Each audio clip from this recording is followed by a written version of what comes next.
तो कैसे हो बच्चों। स्वागत है आपका आज की इस नए वीडियो में। मेरा नाम हुआ सनी और मैं आज आपके लिए लेकर आया हूँ 10वीं क्लास की जीव प्रकरण की पहला चैप्टर जो काफी महत्वपूर्ण है बायोलॉजी में अर्थात जीव विज्ञान में। इस चैप्टर को पूरा देख लोगे बउआ तो तुम्हारे जितने भी क्वेश्चन इस चैप्टर से पूछे जाने वाले हैं सबके आंसर आपको मिल जाएंगे। साथ ही साथ मैं आपको नोट्स देने वाला हूँ, वीवीआई नोट्स देने वाला हूँ जिसे पढ़कर आप एग्जाम में अच्छा नंबर लेकर आ सकते हो। तो पूरा अंत तक देखना, सब्र के साथ देखना और चैनल को सब्सक्राइब कर देना। और बाबू इस वीडियो को अपने दोस्तों के साथ शेयर जरूर कर देना। चलो आज की इस वीडियो को शुरू कर लेते हैं बच्चों। चलो आज की चैप्टर को हम शुरू करते हैं। चैप्टर का नाम है जॉब प्रकरण और बायोलॉजी के लेसन नंबर 1 में ये दिया गया है। काफ़ी महत्वपूर्ण चैप्टर है और ये वीडियो के अंदर हम पूरे चैप्टर की थ्योरी, क्वेश्चन आंसर और ऑब्जेक्टिव सब्जेक्टिव सारे कुछ कवर करने वाले हैं। तो इस वीडियो को देखिएगा। और नया गांव और उसके आसपास से है, सारण जिला में नया गांव पड़ता है, उसके आसपास से हैं तो आप हमारे ऑफलाइन सेंटर पर आकर क्लास कर सकते हैं या फिर इस पीडीएफ को चाहिए तो आप हमारे इस नंबर पर ले सकते हैं। ये नंबर हमारा ऑफिशियल है, व्हाट्सअप इसी पे चलता है। मैसेज करिएगा, आपको पीडीएफ मिल जाएगा या फिर वीडियो के डिस्क्रिप्शन बॉक्स में ग्रुप का लिंक दिया गया है बउआ, आप उस ग्रुप में ज्वाइन कर लो, आपको वहाँ से भी प्राप्त हो जाएगा। चलिए शुरू करते हैं। सबसे पहले बात करते हैं जॉब प्रकरण है तो है क्या। तो बोल रहा है वो सारी क्रियाएं जिसमें जीवों को अनुरक्षण प्राप्त होता है उसे जॉब प्रकरण कहते हैं। फिर से सुनिएगा, जहाँ जीवों को अनुरक्षण प्राप्त हो रहा है ना उसी को तो जॉब प्रकरण कहा गया है। तो कौन से जीवों को अनुरक्षण प्राप्त हो रहा है बाबू? तो वो सभी जीव जो जीवित रहते हैं। जीव कितने प्रकार के होते हैं एक लाइन में मैं समझा देता हूँ। तो जीवन 2 प्रकार का होता है धरती पर, एक सजीव एक निर्जीव। सजीव में भी 2 प्रकार के होते हैं, एक पेड़ पौधा जो चलने वाले जो नहीं चलने वाले हैं और दूसरा हम और आप जैसे जीव जो चलने वाले हैं। तो इस सारी चीज़ों को बात रखिएगा। यहाँ पे एक और बात मैं समझा देना चाहता हूँ। देखिए जिंदगी भर याद रहेगा, ध्यान से कॉपी में लिख लीजिए, नोट करके NOTE करके नोट करके लिखिए बाबू कि जितने भी निर्जीव हैं जिसके अंदर जीवन नहीं है वो सभी के सभी जो जीवन है जो जीव है वो परमाणु से बना हुआ है। परमाणु से जो है बना हुआ है। परमाणु से क्या हुआ है तो बना हुआ है। जो भी जीव है वो सभी के सभी परमाणु से बना हुआ है और जो जीव जिसके अंदर जीवन है वो कोशिका से बना हुआ है अर्थात सेल से बना हुआ है, जिसके बारे में आगे क्लास में हम चर्चा करेंगे। अभी हम जॉब प्रकरण की बात कर रहे हैं। तो जॉब प्रकरण को हम जानते हैं कि वो सारे क्रियाएं जिससे जीवों के अनुरक्षण प्राप्त होती है उसे जॉब प्रकरण कहते हैं। इतना हम याद कर लेते हैं। आगे चलते हैं, आगे बात करते हैं। अब इसे देखिए, जॉब प्रकरण को निम्न भागों में बांटा गया है। ये निम्न भाग किस प्रकार के हैं आपके डिस्प्ले पर दिखाई दे रहे हैं। सबसे पहले पोषण, श्वसन, परिवहन, उत्सर्जन, जनन। अब जो है ये 5 भाग हमारे यहाँ दिखाई दे रहा है और ये 5 भागों में इनको बांटा गया है। अब इन 5 भागों को हम एक एक करके समझेंगे और इसे जानने की कोशिश करेंगे। जॉब प्रकरण को 5 भागों में बांटा गया, पोषण, श्वसन, परिवहन, उत्सर्जन, जनन। फिर से सुनिएगा, जॉब प्रकरण 5 भागों में, पोषण, परिवहन, उत्सर्जन, जनन, श्वसन। तो यहाँ क्वेश्चन पूछेगा कि जॉब प्रकरण को कितने भागों बांटा गया है, 1 भाग, 3 भाग, 4 भाग, 5 भाग। जल्दी से कमेंट करके बताइए। तो आप तुरंत बोलेंगे 5 भाग, ऑप्शन डी बिल्कुल सही उत्तर होगा। ठीक है, तो यहाँ पे एक क्वेश्चन हमारा बनता है। अब एक एक करके इनकी परिभाषाओं को हम लोग जान लेते हैं। सबसे पहले बात करते हैं पोषण के बारे में। पोषण नाम से ही पता चल रहा है बाबू, बहुत अच्छा है। अब बात करते हैं इसके बारे में। तो जॉब प्रकरण का वह भाग जिसमें बाह्य खाद्य पदार्थों के अंतः ग्रहणकरण जिसका उपयोग किया जाता है उसे पोषण कहते हैं। बोल रहा है बाहरी खाद्य पदार्थ से जिसके अंदर क्या किया जाता है, अंतर्ग्रहण पदार्थों का किया जाता है, उसे उपयोग किया जाता है, उसे पोषण कहते हैं। तो बाबू देखो, हम लोग जो है, हम जो जीव हैं ये अपने जीवन को जीने के लिए, हम लोग जो जीव हैं वो जीवन को जीने के लिए कुछ खाते हैं। घास खाते हैं, गाय भैंस, हम लोग रोटी सब्जी खा लेते हैं, कद्दू का सब्जी खाते हैं, लिट्टी चोखा खाते हैं, मुर्गा मछली खाते हैं। तो ये सब क्या हो रहा है, पोषण तो है ना। अब कोई बच्चा लिखवा मिल गया क्लास में, चाहे दोस्त यार मिल गया, तो बोलते हैं ना अरे कुपोषण का शिकार होगा, माई बाप खाएला ना दे वालों का। तो यही तो पोषण है। पोषण की विधि 2 प्रकार की होती है, स्वपोषण, पर पोषण। 2 प्रकार की इसकी विधियाँ होती है। पोषण कितने प्रकार के होते हैं, 2 प्रकार के। फिर से बारी कॉल करते हैं, हम जॉब प्रकरण पढ़ रहे हैं। जॉब प्रकरण को 5 भागों में विभाजित किया गया है। 5 भाग में सबसे पहला भाग है पोषण। पोषण को भी दो विधियां इसमें होती है। कितने विधि में किया गया? तो दो विधि में, स्वपोषण और परपोषण। स्वपोषण परपोषण, स्वपोषण परपोषण में विभाजित किया गया। सबसे पहले हम जान लेते हैं स्वपोषण के बारे में। वह ऐसा पोषण जिससे कोई जीव अपने पोषण पदार्थों का निर्माण स्वयं करता हो उसे स्वपोषण कहते हैं। जिससे पौधा, हरे पेड़, ये सब क्या है?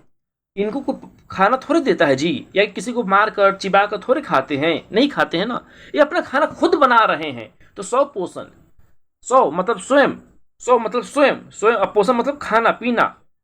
तो जो भी जीव अपना खाना पीना खुद बनाए उसे स्वपोषण कहेंगे। जो भी जीव अपना खाना पीना खुद बनाए उसे हम स्वपोषण कहेंगे। समझ में आया बाबू? कोई दिक्कत नहीं होना चाहिए। कोई दिक्कत है तो कमेंट करके बताइए, हम आंसर देंगे। तो फिर से समझते हैं, वैसा जीव जो अपना खाना पीना स्वयं बनाए उसे स्वपोषण कहते हैं। ठीक है, हमने इसके ऊपर देख लिया। अब आगे आते हैं, आगे चलते हैं। अगला है परपोषण। परपोषण वैसे पोषण को जिसमें जीवन अपना पदार्थ का निर्माण स्वयं नहीं करता है, वैसे चीजों को जिसका अपना निर्माण करता है। अब जैसे में बउआ हम आप सब हैं, न कि दूसरे पर निर्भर रहे, उसे परपोषण कहते हैं। जैसे आपको खाना लगा, खाना खाने का मन हुआ तो कैसे खाइएगा? कद्दू खाइएगा, आलू खाइएगा, गेहूं का आटा का रोटी बना के खाइएगा। मन अच्छा हुआ, दिन बढ़िया रहा तो मुर्गा चप दीजिएगा, अंडा खा लीजिएगा, मछली खाइएगा। मतलब क्या? आप अपना खाना खुद से निर्माण नहीं कर रहे हैं, आप किसी दूसरे पर निर्भर हो रहे हैं। अब जो दूसरे पर निर्भर होगा उसे परपोषित कहा जाएगा।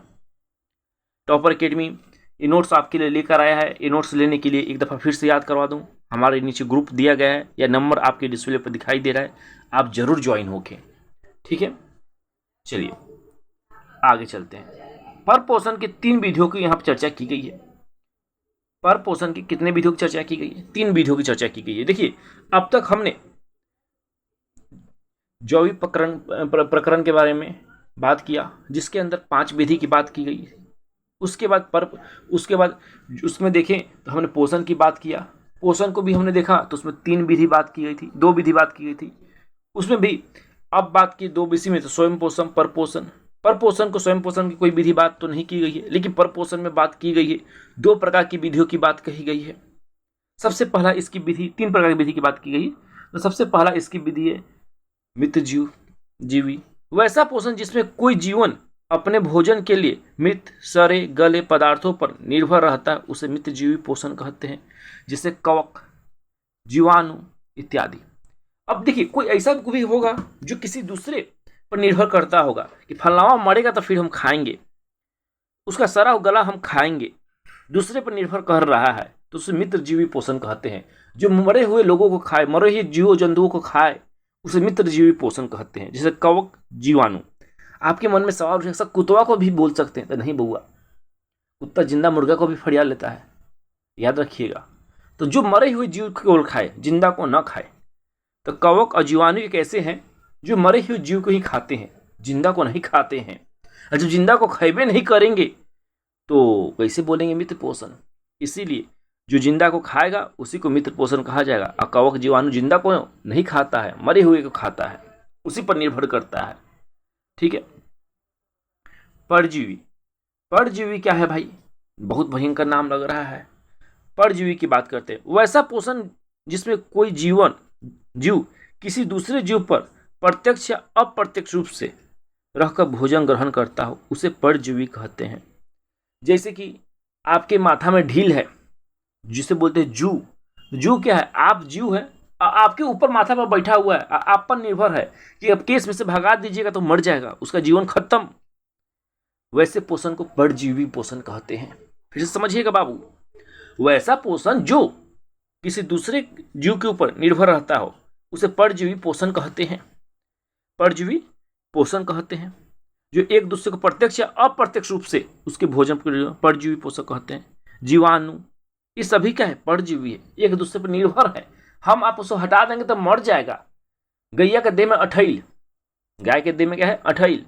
अठैल भी तो परजीवी पोषण है। अठगोरवा जिसे हम बोलते हैं, अठगोरवा को गाय के शरीर से हटा दीजिए, कहाँ खून पिएगा? निर्भर है किसी चीज पर ना, यही परजीवी हुआ। प्राणी संपोषण बहुत महत्वपूर्ण है।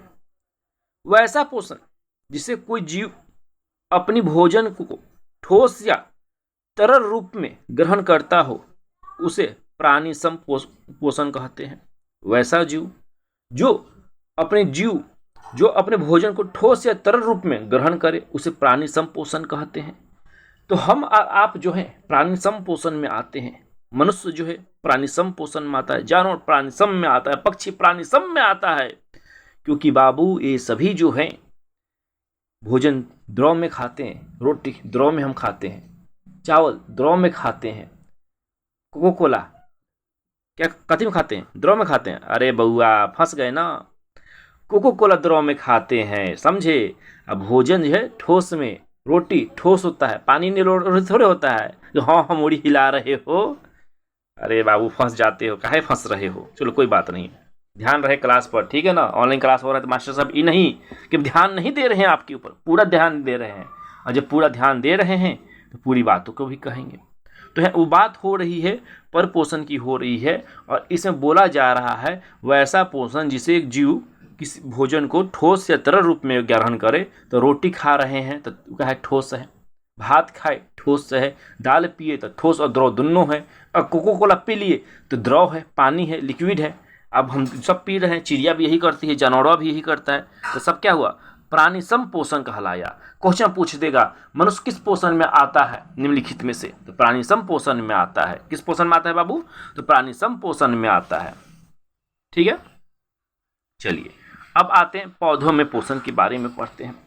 अभी तो मनुष्य के बारे में हमने पढ़ लिया, पौधों में पोषण के बारे में चर्चा कर लेते हैं। प्रकाश संश्लेषण नाम तो सुना ही होगा बाबू।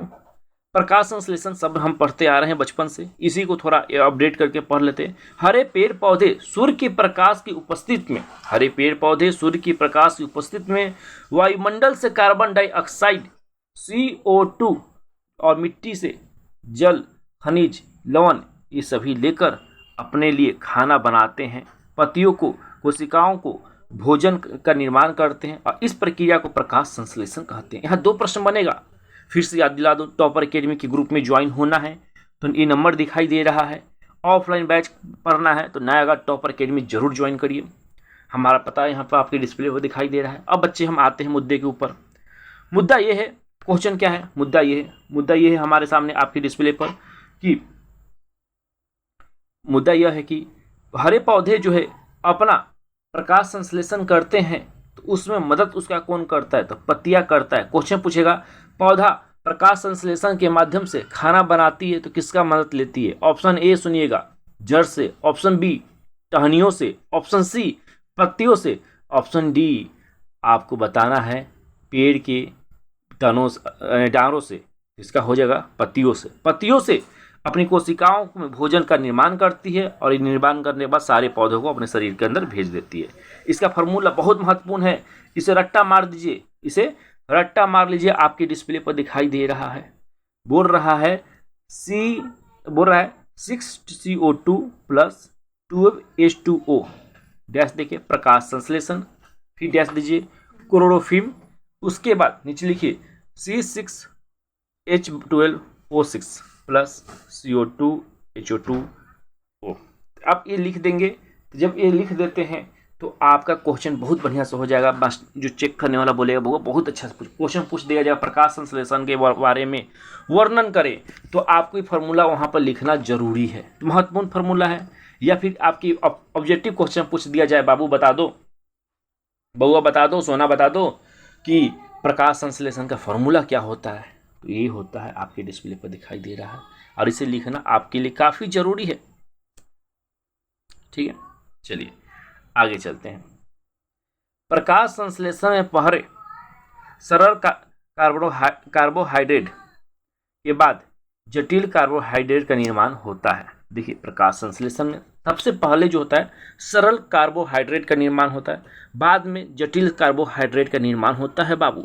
फिर क्वेश्चन में पूछेगा आपसे, बताइए प्रकाश संश्लेषण में सबसे पहले किसका निर्माण होता है?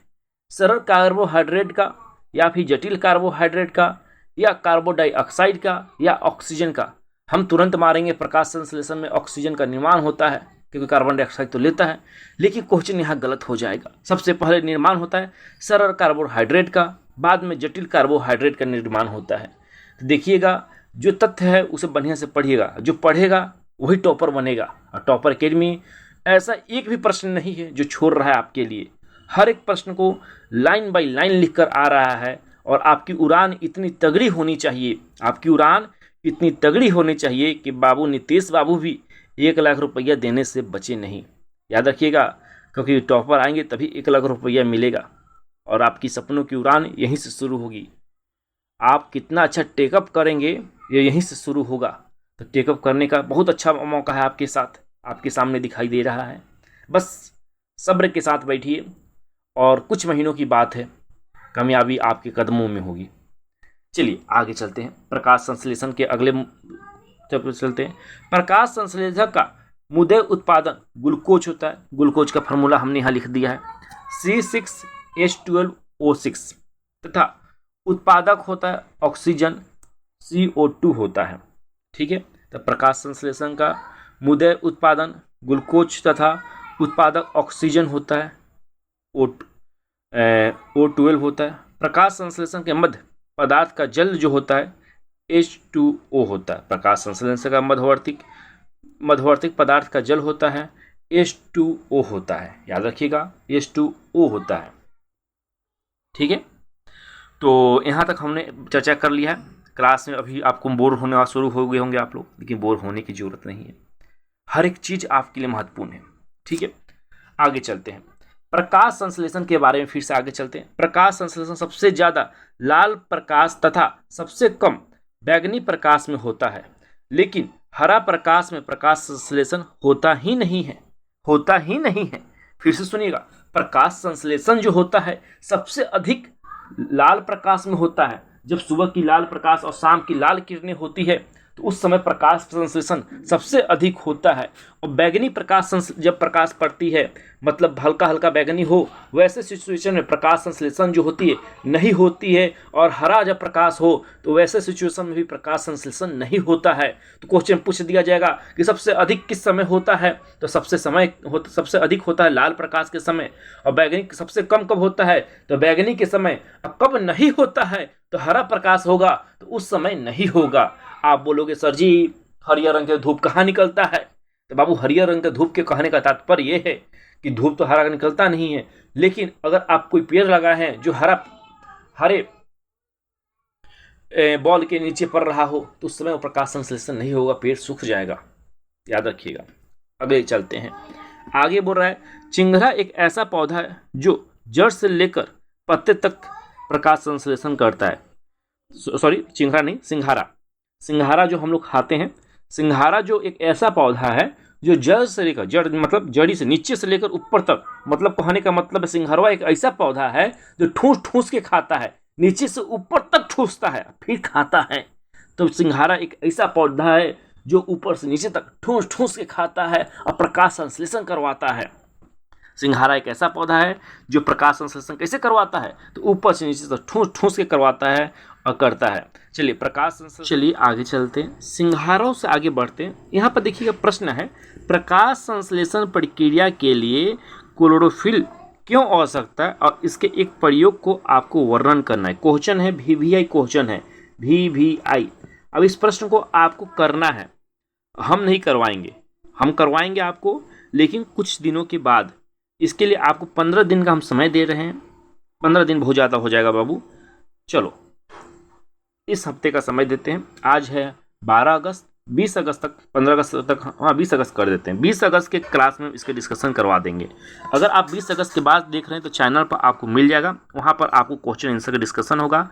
तब तक आपको क्या करना है बाबू, आपको इसका आंसर करके आप हमारे इस व्हाट्सएप नंबर पर सेंड कर सकते हैं, जहाँ मैं ऑनलाइन क्लास भी चलाता हूँ बच्चों के लिए, जहाँ मैं सिखाता हूँ कि क्वेश्चन आंसर राइटिंग कैसे करना है। आप पहले करके भेजिए, उसके बाद हम आपको करना सिखाएंगे। जिस प्रकार से डिस्प्ले पर दिखाई दे रहा है वैसे करिए, जैसे आपको आता है वैसे भी करके आप हमको सेंड करिए। फिर गलती जो होगी फिर हम सुधारेंगे, फिर आपको बताएंगे सही तरीका क्या होता है। तत्काल आपके डिस्प्ले पर इस प्रकार की फोटोग्राफी दिखाई दे रही होगी, आप चाहें तो इसे देख सकते हैं। ठीक है, चलिए सबसे पहले हम लोग बात कर लेते हैं एक कोशिकीय जीवों के बारे में बाबू, बहुत महत्वपूर्ण है, समझिएगा। सबसे पहले इसमें आता है अमीबा। अमीबा क्या है? यह एक सरल एक कोषीय प्राणी समपोषी जो है होता है, और इसका आकार जो होता है बाबू वो निश्चित नहीं होता है। इसका आकार जो होता है, सॉरी, इसकी आकार जो होती है वो निश्चित होती है, इसमें परिवर्तन नहीं होता है। थोड़ा कोशिका का मैं एक फोटो आपको बनाकर दिखा देता हूँ।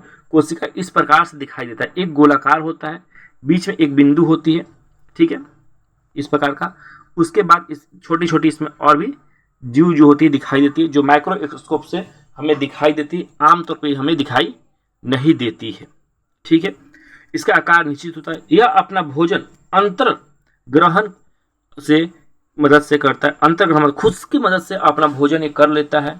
और इसमें बात करेंगे इसका प्रचलन अंगत जो कहलाता है, अंगत कुटपाद कहलाता है। यह भोजन का पचन भोजन के सावधानी से करता है। इसमें केंद्रक पाया जाता है, इसमें एक केंद्रक पाया जाता है। इसमें क्या पाया जाता है बाबू? तो एक केंद्रक पाया जाता है। केंद्रक की बात किससे बोलते हैं? तो ये आपके डिस्प्ले पर दिखाई दे रहा है ना, तो ये कोशिका है। कोशिका के बीच में एक गोलाकार होती है, और गोलाकार को ही हम केंद्रक बोला जाता है। गोलाकार को ही क्या बोला जाता है? तो केंद्रक बोला जाता है। इसमें एक केंद्रक पाया जाता है, जैसे कि आपने यहाँ डिस्प्ले पर देखा, तो यही जो है यह केंद्रक है। समझ में आया कि नहीं? पैरामीशियम की बात करते हैं, पैरामीशियम की बात करते हैं, पैरामीशियम की बात करते हैं। पैरामीशियम क्या है उसको समझते हैं। तो सबसे पहले एक कोशिका में हम बात किए थे अमीबा के बारे में, उसके बाद बात करते हैं पैरामीशियम की बात करते हैं। तो यह एक सरल एक कोशिकीय प्राणी समपोषी मिदक झिल्ली प्रोस्टाइल है। इसका आकार चप्पल जैसा होता है। यह भोजन को अंतर्ग्रहण कोशिका मुख या साइटोस्टोन से करता है। इसका प्रचलन अंगत से लिए होता है। यह 2 केंद्रियों में पाया जाता है। यह भोजन का पाचन भोजन की रसधारी से करता है। यह भोजन का पाचन जो होता है भोजन की रसधारी से करता है। यह भोजन के असित पदार्थ को बहिष्करण करता है। एक बार बोल देते हैं फिर आपको समझाएंगे। और टॉपर अकेडमी फिर से ज्वाइन होना तो होगा। यह साइटेन कोशिका होता है। तो देखिए, एक कोशिकाएं जो होती है इसके बारे में मैं आपको बता देता हूं। इसकी खोज जो सबसे पहले एक कोशिकाओं के बारे में किया गया था, तो 1590 ईस्वी में एच जॉनसन और जेड जॉनसन नाम का 2 भाई हुआ करते थे। ये दोनों भाई जो हैं अमेरिका के अंदर एक चश्मे की दुकान पर काम करते थे, और इन्हीं दोनों भाई ने सबसे पहले माइक्रोस्कोप की खोज की थी। इलेक्ट्रॉनिक नहीं, केवल माइक्रोस्कोप, छोटे लेंसों वाली माइक्रोस्कोप की खोज की। उसके कुछ साल बाद रॉबर्ट हुक नाम के एक व्यक्ति ने, 1638 ईस्वी का साल चल रहा था, रॉबर्ट हुक नाम के एक व्यक्ति ने मृत कोशिका की खोज की। और उसके कुछ साल बाद 1640 में कोशिका की खोज हुआ। तो मृत कोशिका की खोज हुई, उन्हीं के ने कोशिका को नाम कोशिका दिया था। कोशिका 2 प्रकार की जो होती है, बाद में आकर इंसानों को पता चलता है। शुरू में इंसान को पता नहीं था कि हमारा जो शरीर है किससे बना हुआ है, ये हमें पता नहीं था, ठीक है। तो कोशिका के बारे में बात करिए। कोशिका जो होता है एक सेलीय कोशिका वो होता है जो बाबू बच्चा भी पैदा करने के लिए, जैसे आमतौर पर हम जो पढ़ते हैं बायोलॉजी जीव विज्ञान पढ़ते हैं, तो बच्चे को होने के लिए 2 लोगों की आवश्यकता होती है।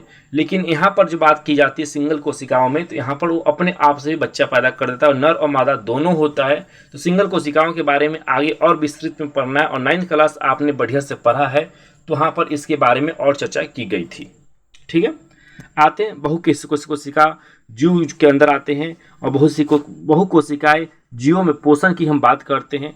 तो मनुष्य का पाचन यंत्र जो है, मनुष्य में पाचन की क्रिया के भाग लेने वाले अंगों को सामूहिक रूप से पाचन यंत्र कहा जाता है। तो क्वेश्चन पूछ देगा मनुष्य का पाचन यंत्र क्या है, तो हम तुरंत बोल देंगे पेट। नहीं, मनुष्य के पाचन की क्रिया में भाग लेने वाले अंगों को सामूहिक अंगों को पाचन तंत्र कहा जाता है, पाचन तंत्र कहा जाता है। और इसके अंदर देखेंगे बाबू हम, तो आहार नल क्या होता है, जहां से हम खाना लेते हैं, तथा पाचक ग्रंथियों का समूह को भी पाचन तंत्र कहा जाता है। आप आहार नल कहाँ से लिए? मुंह से लिए, और नली से माध्यम से पाचन तंत्र में जाता है, ग्रंथि में जाता है। तो इस सभी को मिलाकर एक पाचन तंत्र बनता है। आहार नल क्या है बुआ, उसे जान लेते हैं। आहार नल किसे बोलते हैं ये समझ लेते हैं। तो आहार नल मनुष्य में पाचन की क्रिया से सब संबंधित नली को आहार नल कहते हैं। मनुष्य के पाचन की क्रिया के संबंधित नली को ही आहार नल कहते हैं। मनुष्य के आहार नल की लंबाई जो होती है, क्वेश्चन महत्वपूर्ण है, भी आई है। मनुष्य की आहार नल की लंबाई होती है 8 से 10 मीटर होती है। कितना होता है? तो 8 से 10 मीटर होता है। 8 से 10 मीटर होता है। मनुष्य के आहार नल को मुख्यतः निम्नलिखित भाग में विभाजित किया जाता है। अब देख लेते हैं। मुख गुहा, गत नली, अभान भय, छोटा आंत, बड़ा आंत, ये जो है 5 भागों में इसे विभाजित किया गया है आहार नली को। अब इसे समझते हैं एक एक करके। तो मुख गुहा क्या है? तो ऊपर जबड़ा तथा नीचे जबड़ा के बीच के क्षेत्र को मुख गुहा कहा जाता है। तो अगर आप ये मनुष्य है, मान लीजिए ये मनुष्य है, ठीक है बाबू, ये जो मुख खोला, मुंह में ऊपर दांत है, ये नीचे भी एक दो बना देते हैं, नीचे दांत है, दोनों दांत के बीच में जीभ के ऊपर जो खाना रख रहे हैं उसे मुख गुहा कहा गया है। और ये मुख गुहा में सबसे पहले हम खाना को रखते हैं। मुख गुहा के अंदर एक जीभ और एक कई दांत होती है। सही बात है, एक जीभ होता है, 2 जीभ तो होता नहीं है, कई दांत होती है हमारे यहाँ अंदर, ठीक है।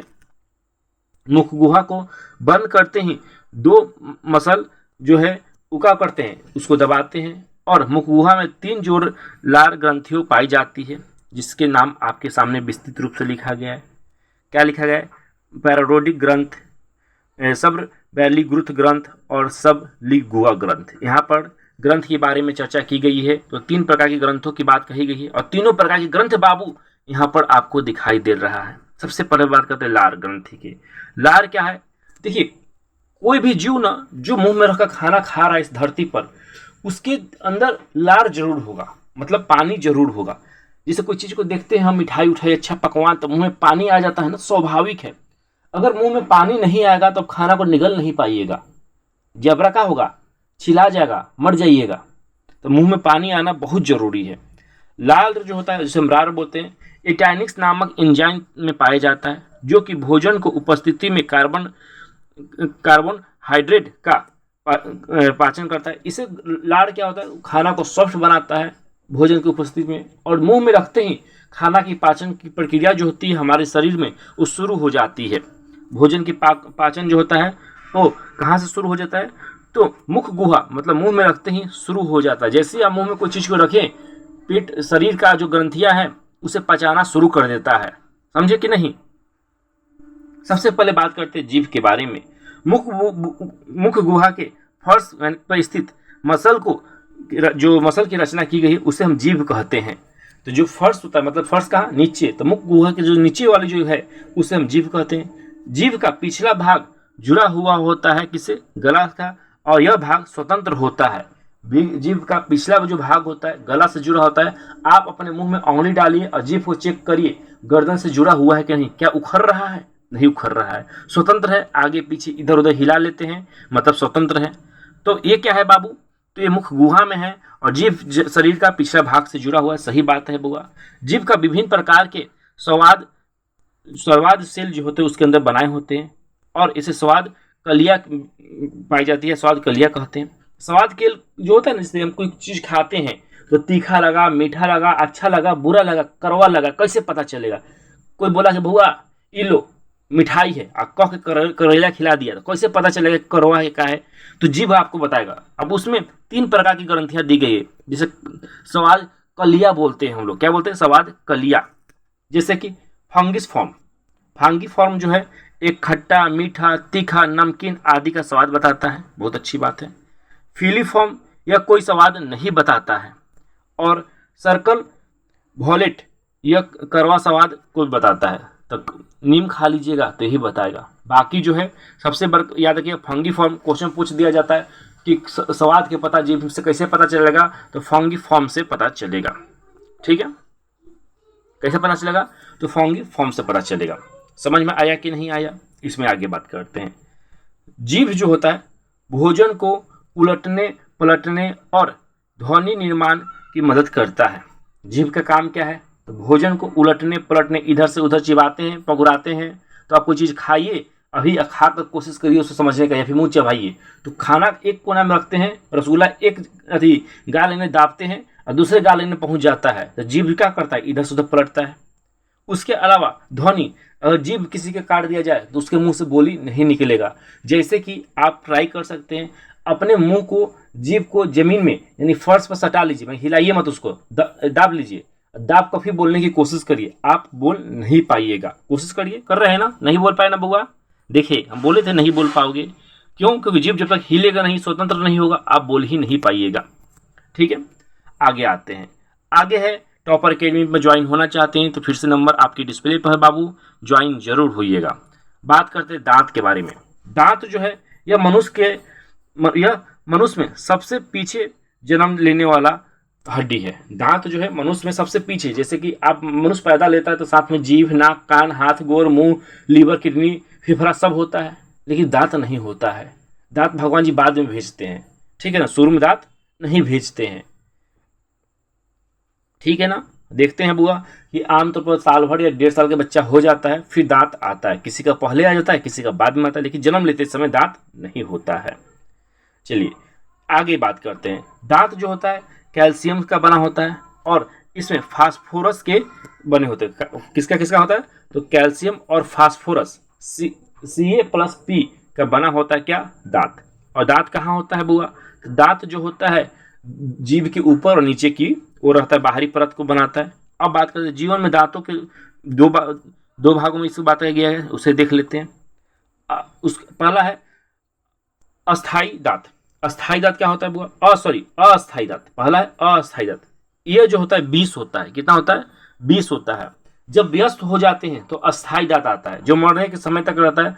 बीच में दांत टूट गया तो अपन अलग बात है, लेकिन 32 को दांत वो होता है जो व्यस्त मनुष्य के अंदर आता है।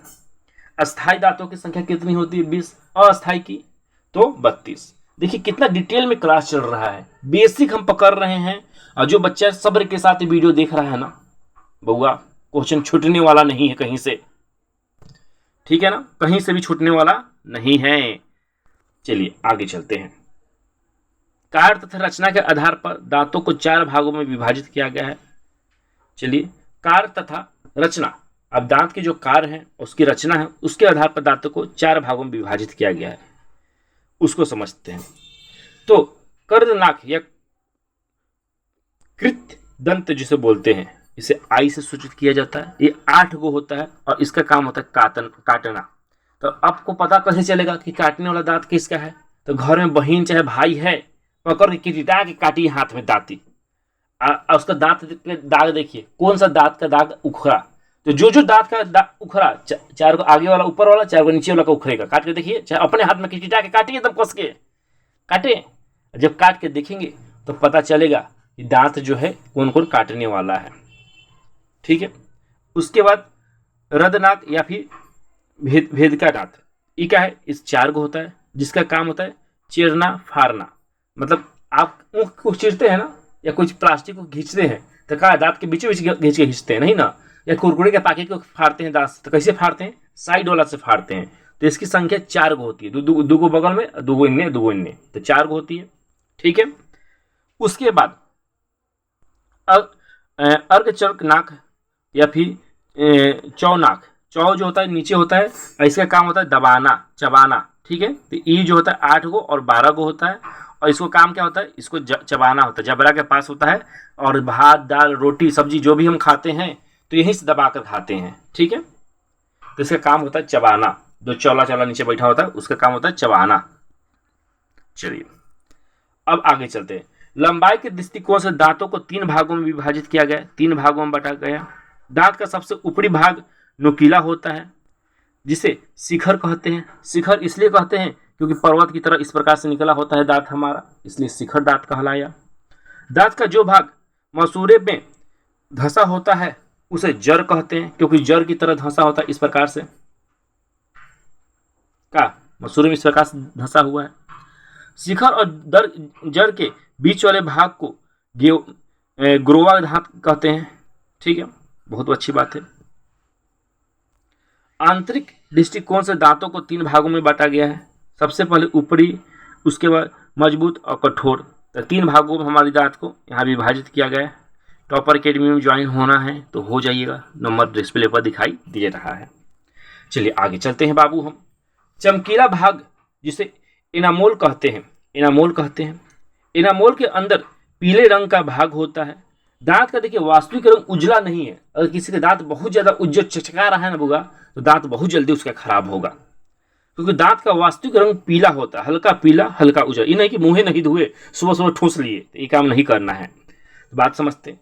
चमकीला भाग को यहाँ पर देखेंगे तो इनामेल के अंदर जो होता है पीले रंग का भाग होता है, जो दांत का अधिकांशतः भाग को निर्माण करती है, और इसे दंत यस्थि या फिर डिंडाइल कहते हैं। दांत का सबसे अंदर जो होता है वो खोखला भाग होता है, जहाँ पे खत होता है, कोशिकाएं जुड़ी होती है, और इसे क्या बोलते हैं, तो मसूरा अपने बोलचाल के भाषा में हम लोग बोल देते हैं। मसूरा नहीं होता है दांत के नीचे, उसे मसूरा बोल देते हैं अपने बोलचाल के बारे में, ऐसे बोला जाता है। मज्जा गुहा कहा जाता है। तो दांत जब भी टूटेगा तो देखिएगा, दांत ऐसे टूट रहा है किसी का, तो उल्टा करके बना रहे हैं। तो दांत जब टूटेगा ना बाबू, किसी का भी, यहाँ बनाते हैं बरका का फोटो, ये दांत मान लीजिए है, तो इसको ऐसे देखिएगा तो ऊपर से खोखला दिखाई देगा, ठीक है। खोखला दांत होता है, दांत अंदर से भरा नहीं होता, खोखला होता है, ठीक है। उसमें बहुत सारे नसों की जो है चीजें जुड़ी होती है। जैसे कि कैसे पता चला कि नस जुड़ा है कि नहीं जुड़ा है, तो आप एकदम ठंडा चिल्ड पानी पीजिए अचानक से, तो देखिएगा हल्का सा सनसनाहट महसूस होगा, तो नस क्या होगा, सिकुड़ने लगेगा, वो सनसनाहट महसूस होता है, ठीक है ना।